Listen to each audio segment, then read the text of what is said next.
A continuación, Verde 2.0.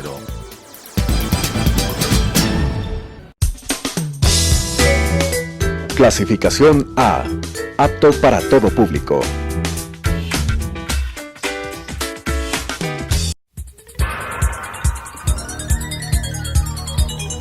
Las opiniones vertidas en este espacio por la producción y dirección del programa son de exclusiva responsabilidad de sus autores y de quienes intervienen en ellos.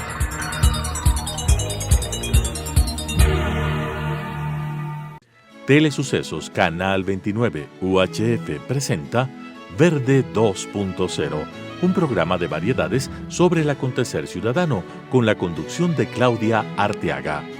Verde 2.0.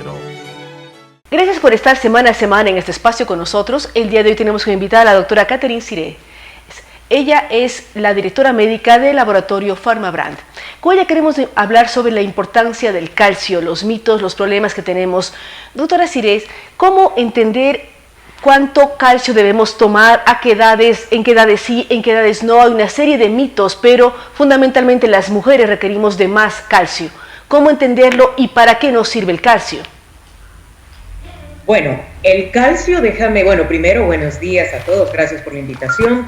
Realmente, para comenzar, el calcio es uno de los minerales más importantes que está en nuestro organismo. Para tener una idea, nosotros de nuestro cuerpo, el adulto promedio tiene 1.200, un promedio de 1.200, 1.300 gramos de calcio en su organismo, de los cuales, de esta cantidad, el 99% se encuentra en los huesos. O sea, imagínate la vital importancia que tiene el calcio, que es un mineral que sirve para dar la estructura, la fortaleza a todo nuestro esqueleto, a todo nuestro tejido óseo. Entonces, y el 1% restante no es que no tenga importancia, porque el calcio tiene otras funciones, como la contracción muscular, como un neurotransmisor, coagulación, entre otros. Pero hoy vamos a enfocarnos un poquito en la función del calcio a nivel del tejido óseo. Entonces, el calcio es un mineral, o mejor dicho, el tejido óseo, que está formado mayoritariamente en un 90% por el calcio. El tejido óseo es un tejido que se recambia, se remodela constantemente durante toda la vida. Claro, cuando nosotros nacemos hasta nuestra edad promedio de 30 años aproximadamente, siempre estamos formando porque estamos en crecimiento, pero de los 30 a los 40 prácticamente estamos en meseta, o sea, lo mismo que formo es lo mismo que elimino, pero después de esta edad comienza más el proceso de eliminación, más acelerado, y como que se enlentece el de formación. ¿Qué quiero decir con esto? Que en todas las etapas es importante el consumo del calcio, más que todo porque nosotros debemos resguardar que para cuando ya nos toque sobre los 50 años, nuestra formación va a estar más lenta. Entonces, ¿por qué la tenemos que suplir? Por el calcio externo. Ahora, doctora, de esa manera, poder fortalecer nuestros huesos y evitar las fracturas. Ahora, doctora, ¿en qué alimentos? Porque uno piensa que si toma leche, come quesos, en general los lácteos, supuestamente ya suple la falta de calcio. ¿Cómo evaluar qué cantidad debemos tomar o cuánto calcio debemos tomar directamente ya a través de tabletas o medicamentos? ¿Cómo evaluar cuándo debemos empezar a tener suplementos de calcio y cuándo es suficiente con la alimentación que tenemos? Ok, muy buena pregunta. Mira, el promedio que uno debe consumir un adulto diariamente de calcio es de 1.500 miligramos, ¿ya?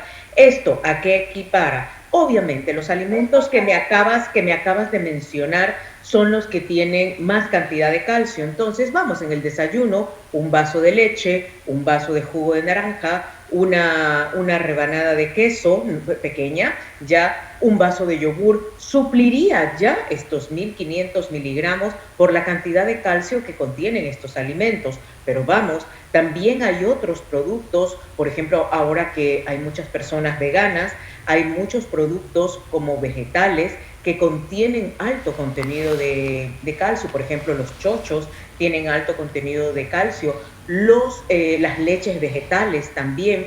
Entonces realmente se puede suplir. La cantidad, 1.500 miligramos miligramos. Entonces, a veces hay personas que dicen, no, es que a mí no me gustan los lácteos, yo no quiero consumir. Bueno, hay otras opciones para poderlas suplir, con que uno mantenga los 1500 miligramos, que lo que pasa cuando ya uno pasa la edad adulta, comienza a dejar de consumirlos y dejamos de preparar nuestro tejido óseo para cuando viene ya la etapa de la madurez.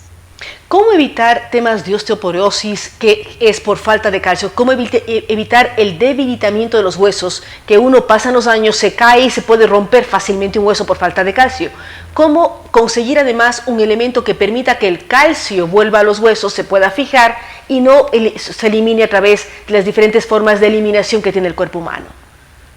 Claro, exactamente. Nosotros lo que debemos es, por un lado, los alimentos. Si nosotros sabemos que nuestra dieta es insuficiente en calcio y que además tampoco no estamos haciendo ejercicio, porque bueno, son los problemas que estamos poniendo ahora, el sedentarismo, la mala alimentación, entonces tomar su suplemento de calcio, que tenga 1500 miligramos de calcio, específicamente mejor, la sal que es mejor es el citrato de calcio, más la vitamina D, porque la vitamina D nos ayuda a que se fije mejor este calcio al hueso y de esa manera nosotros vamos fortaleciendo, manteniendo mineralizado a nuestro hueso y evitar que obviamente se desmineralice en la etapa de la madurez y yo caiga de una manera temprana a una osteoporosis, porque la osteoporosis no es nada más que la desmineralización. Pierdo esa densidad ósea por falta de calcio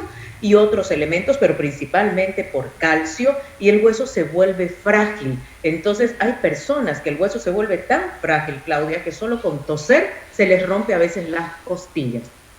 Qué grave. Ahora, ¿qué suplemento uno debe, además de tomar leche, quesos, yogur, y usted dice, hay los veganos que no comen chochos, pero para garantizar que uno está ingiriendo luego de los 40, 50 años la cantidad de vida de calcio para protegerse, para evitar osteoporosis, ¿qué debe tomar y cada cuánto tiempo? Porque a veces dicen, lo que uno no consiguió hasta los 30 años después no lo puede suplir, pero no es así. Ahora la expectativa de vida es mucho más, se viven 60, 70, 80, 90 años.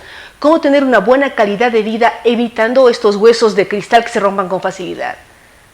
Así es. Nosotros debemos primero sacarnos este gran mito de que si yo ya soy adulto ya no necesito calcio porque ya no lo absorbo, ya no me sirve. Eso es un mito, porque nuestro tejido óseo se está recambiando. Quiere decir que yo siempre voy a necesitar calcio para poder fortalecer mis huesos. Y más que todo, mira, para que veas cómo es un gran mito, en personas diagnosticadas de osteoporosis, los médicos, aparte de un medicamento que es para osteoporosis, les suplementan con el calcio y con la vitamina D. ¿Qué suplemento? Definitivamente yo recomendaría Calcit de Forte, porque él es el que tiene la cantidad y los componentes necesarios. Citrato de calcio, 1500 miligramos, más vitamina D, 800 unidades internacionales, la cual me ayuda y son las cantidades recomendadas por todas las asociaciones de osteoporosis, de ginecología, porque usualmente la osteoporosis es más frecuente en las mujeres. No estoy diciendo que no den el hombre, pero es más frecuente en la mujer. ¿Por qué? Porque la mujer cuando entra a la menopausia, por pérdida de los estrógenos, tiende obviamente a acelerar el proceso de la desmineralización. Entonces, con Calcit de Forte, tomando una cápsula al día en el desayuno, porque usualmente así no nos olvidamos, porque siempre el medicamento que tomamos en la mañana es el que no nos vamos a olvidar, tomar uno diario. ¿Y por qué? Por largo tiempo, porque si yo no me voy a suplir, yo tengo que preparar mis huesos. Recuerden que mi tejido óseo se recambia, no con el que nazco es el que muero. Entonces yo constantemente tengo que irlo mejorando, fortaleciendo, mineralizando para tener una mejor calidad de vida. ¿Hay alguna contraindicación? ¿Uno puede tomar calcio, vitamina C y otros medicamentos al mismo tiempo? ¿O hay alguna contraindicación que uno dice cuando toma calcio no tome tal cosa? ¿Cómo manejar esto cuando uno le escucha a usted, empieza a tomar medicamentos de calcio con vitamina D? ¿Hay contraindicaciones o no al respecto? Mira, realmente a nivel de interacciones con otros medicamentos, no. Solo que hay un medicamento que es un medicamento que lo envían ya para tratar osteoporosis, el cual se debe tomar en ayunas y no combinar con nada. Ahí solo es que esperar 30 minutos y de ahí ya puede tomar su medicación. Pero ese medicamento es una excepción. Pero de ahí no hay ninguna interacción ni contraindicación en la toma de Calcic de Forte. Muchísimas gracias a la doctora Catherine Ciré. Con ella hemos hablado sobre la importancia de cuidar nuestro organismo, cuidar nuestro tejido óseo en este caso, para evitar problemas futuros. Tenemos que garantizar una buena calidad de vida y sobre todo las mujeres que somos más propensas, tener un tejido óseo fuerte, resistente, cuidarlo, tener una serie de cuidados para poder vivir con mejor calidad, con mejor flexibilidad y que podamos evitar problemas futuros. Gracias nuevamente a la doctora Catherine Ciré. Vamos a una pausa y regresamos con una entrevista al doctor Santiago Solines. Verde 2.0. Gracias por continuar con nosotros aquí en Verde 2.0. En este momento damos la bienvenida al doctor Santiago Solines, con quien queremos hablar sobre un evento que tiene que ver con compliance. El World Compliance Association. Santiago, gracias por ayudarnos con este tema. Antes de hablar del evento que se está llevando a cabo 10 y 11 de noviembre, quisiera que nos expliques a los televidentes qué significa compliance. Claudia, querida, muchas gracias. Qué gusto estar en este programa. Y un saludo a todos que nos están viendo y escuchando. Bueno, primero el compliance, que es una terminología en inglés, en español sería el cumplimiento normativo.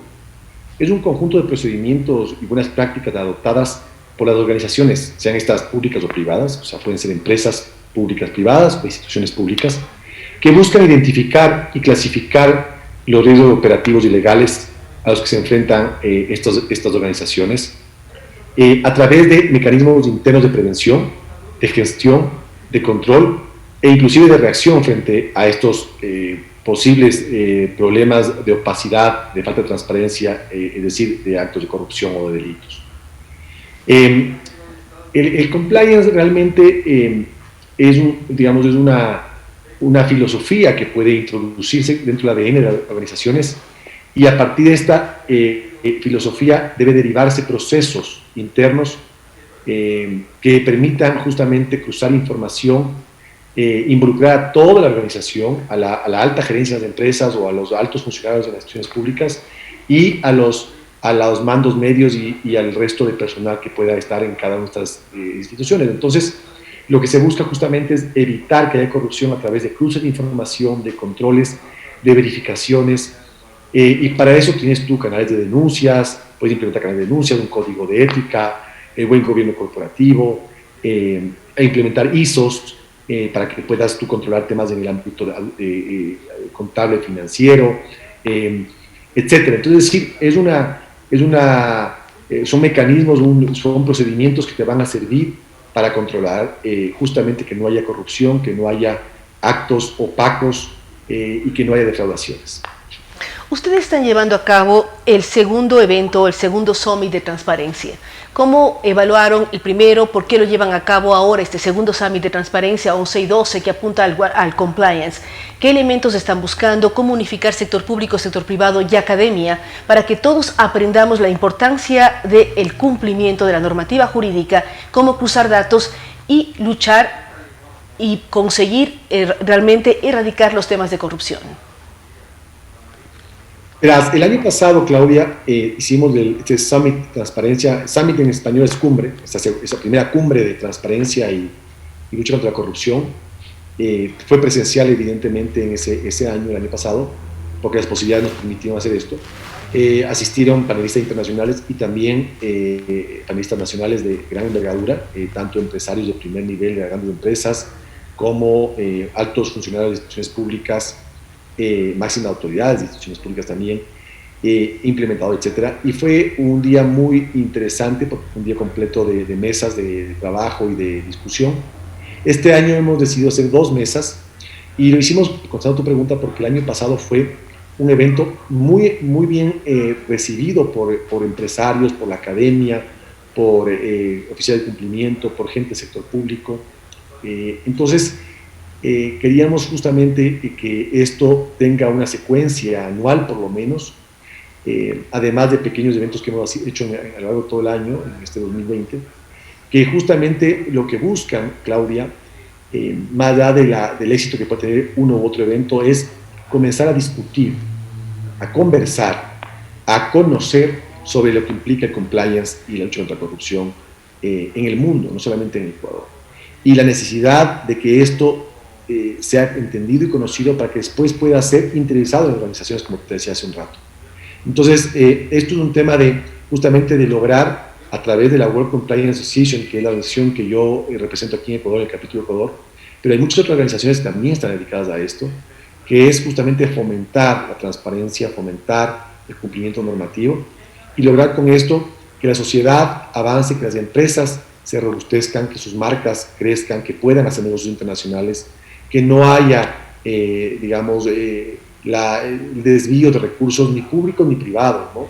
La corrupción no es un tema que le pertenece a una institución o a un área, a un sector determinado, no es el deporte corrupto, no es la política la corrupta, no es la empresa X, Y o Z la corrupta, no es el ministerio o la institución pública o la empresa pública la corrupta. El corrupto es la persona física, el ser humano. Hay gente con moral y hay gente inmoral. Hay gente que maneja las cosas con prolijidad y con ética, y otra gente que no. Entonces, lo que se puede hacer es combatir eso, de manera preventiva con controles, y de manera reactiva, si se descubre esto, buscar las sanciones del caso. El Ecuador en el año 2014 implementó, ya introdujo en el Código Integral Penal, introdujo ya el delito, perdón, la responsabilidad penal de las personas jurídicas. Es decir, las personas jurídicas desde el 2014 en nuestro código ya pueden ser juzgadas por un delito. La persona jurídica, llámese una empresa, una institución, una entidad sin fines de lucro, en sí misma no puede cometer un delito, porque es una ficción jurídica. Pero las personas que están de por medio, que pudieron haber beneficiado a esta empresa, a esta institución, hace que la persona jurídica sea responsable también de ese delito y deberá cumplir penas si es que efectivamente se demuestra. Y para evitar eso, el cumplimiento normativo, los procesos internos te evitan como atenuante, porque están demostrando que nada es infalible, que puede siempre haber corrupción, pero lo importante es que tengas procesos internos que controlen y además que sancionen. Ahora, Santiago, ¿cómo conseguir que todos asumamos estos temas? Que exista el horror de caer en corrupción y no sea la práctica común. Lamentablemente hemos visto los escándalos, todo el tiempo revisamos los medios de comunicación, hay escándalo tras escándalo donde están involucrados sector privado, sector público. Vemos la agenda que ustedes han mantenido en el evento, desde compliance deportivo, temas de orden público, temas de orden privado, o sea, cubren todo el espectro, por decirlo así. Pero ¿cómo hacer que la práctica normal sea la lucha anticorrupción y la excepción, la parte indebida? Verás, el camino es largo, el proceso es complejo, hay que cambiar la mentalidad de las personas y por eso es muy importante informar, conversar, te decía hace un rato, comenzar a divulgar, a difundir estos principios, estos procesos, a que la gente conozca, porque cuando conoces y entiendes, puedes comenzar a implementarlos y a tomarlos en cuenta, de lo contrario es imposible. Como tú bien dices, en esta ocasión, el evento, el Summit de Transparencia, que va a celebrarse este miércoles y jueves de esta semana, 11 y 12 de noviembre, justamente lo que busca es lograr que muchos de los sectores y áreas que llaman la atención y que están abiertos dentro de la World Compliance como comités, tengan una mesa. Tenemos compliance salud, compliance deportivo, compliance de protección de datos, compliance público, compliance del sector financiero bancario. Y lo que esto implica es que el compliance, el cumplimiento normativo y la transparencia y los procesos para controlar la corrupción son transversales, Claudio. Es decir, la gente debe entender que esto es como hablar de moral o ética y de procesos apalancados en esto. La moral y la ética es en todo. En tu vida familiar, en tu vida profesional, en la vida política, en la vida económica, pues el compliance, el cumplimiento normativo está en todo igual. Tú bien decías, hemos visto ahora, si uno lee un poco los periódicos, la prensa, puede darse cuenta, se hacía un análisis de que había más de 95 expedientes por corrupción durante la pandemia. Imagínate lo que significa, desde el 1 de junio se han abierto, desde el 1 de junio se han abierto 95 expedientes justamente por temas de cohecho, de peculado. Tenemos el caso emblemático del hospital Teodoro Maldonado Carbo en Guayaquil, ¿no? Pero, que es un hospital del IES, pero digamos que por temas de compra de insumos, por procesos de contratación pública de manera opaca han existido al menos 95, si no son más. Lo cual es un horror, porque además hay corrupción en temas de salud, de bien público, y se juega con vidas humanas. Es el extremo de los extremos, por decirlo así. Correcto. Y te ponía ese ejemplo que es algo que nos atañe a Ecuador. Pero si vemos en el tema deportivo, este gran escándalo que hubo de FIFA Gate, que tuvo una repercusión inclusive en Ecuador por el presidente de la FIFA, de la Federación Ecuatoriana de Fútbol en su momento. Tenemos el tema que salió hace 2 meses sobre los FinCEN, de los files, de estos documentos que se filtraron de los grandes bancos a nivel internacional, donde se demostró que grandes fortunas de manera fraudulenta que se habían creado, estaban circulando sus recursos económicos a través de estos grandes bancos que suponen que tienen procesos de compliance internos muy fuertes, y sin embargo el dinero pudo más allá de eso, ¿no? Es decir, donde veamos existe corrupción, sector público, sector privado. Y entonces lo importante, Claudia, es que la gente comience a entender lo que significa esto, porque es importante. Hay mucha más gente buena, mucha más gente honesta que la deshonesta. Y eso hay que aprovecharlo, porque la gente que quiere, por ejemplo, un buen canal de denuncia, donde tú sepas que sea el sector público o privado, en una empresa privada o en una institución pública, que tú puedes denunciar, porque sabes que tu jefe o tu compañero u otra persona de otro departamento está cometiendo un acto de corrupción, tú puedes denunciarlo y que no vaya a haber repercusiones para ti. Ese tipo de canales son importantísimos y son cosas básicas, ¿me entiendes? Un código de ética donde la gente interiorice y comience a entender cómo debe funcionar su proceder en institución, sea pública o privada, es importantísimo y todo lo podemos hacer. Entonces, ¿cómo se logra esto? Con paciencia, es como educar. Es una educación. Con paciencia y dando a conocer, y es el evento que ustedes tienen. Queremos agradecer muchísimo a Santiago Solinas. Efectivamente, este evento sobre World Compliance que se lleva a cabo miércoles y jueves es importante. Hay que seguir las publicaciones de WCA, mirar ejemplos, mirar cómo lograr erradicar este mal que no es del país, es del mundo entero, que es la corrupción. Luchar contra él, luchar, avanzar, cumplir normativas, denunciar cuando vemos algo indebido y avanzar en ello. Además, es importante mencionar que este evento está con el aval académico de la Universidad Internacional SEC, así es que quienes hayan acudido al evento recibirán sus diplomas de participación con el aval universitario de la SEC. Nuevamente, gracias Santiago Solinas, felicitamos por estas iniciativas que esperamos se repitan cada día más en el país para lograr sembrar en nuestras mentes, en nuestras prácticas, esta lucha anticorrupción. Gracias nuevamente a ustedes que nos acompañan semana a semana aquí en Verde 2.0. Nos vemos en una semana más. Las opiniones vertidas en este espacio por la producción y dirección del programa son de exclusiva responsabilidad de sus autores y de quienes intervienen en ellos.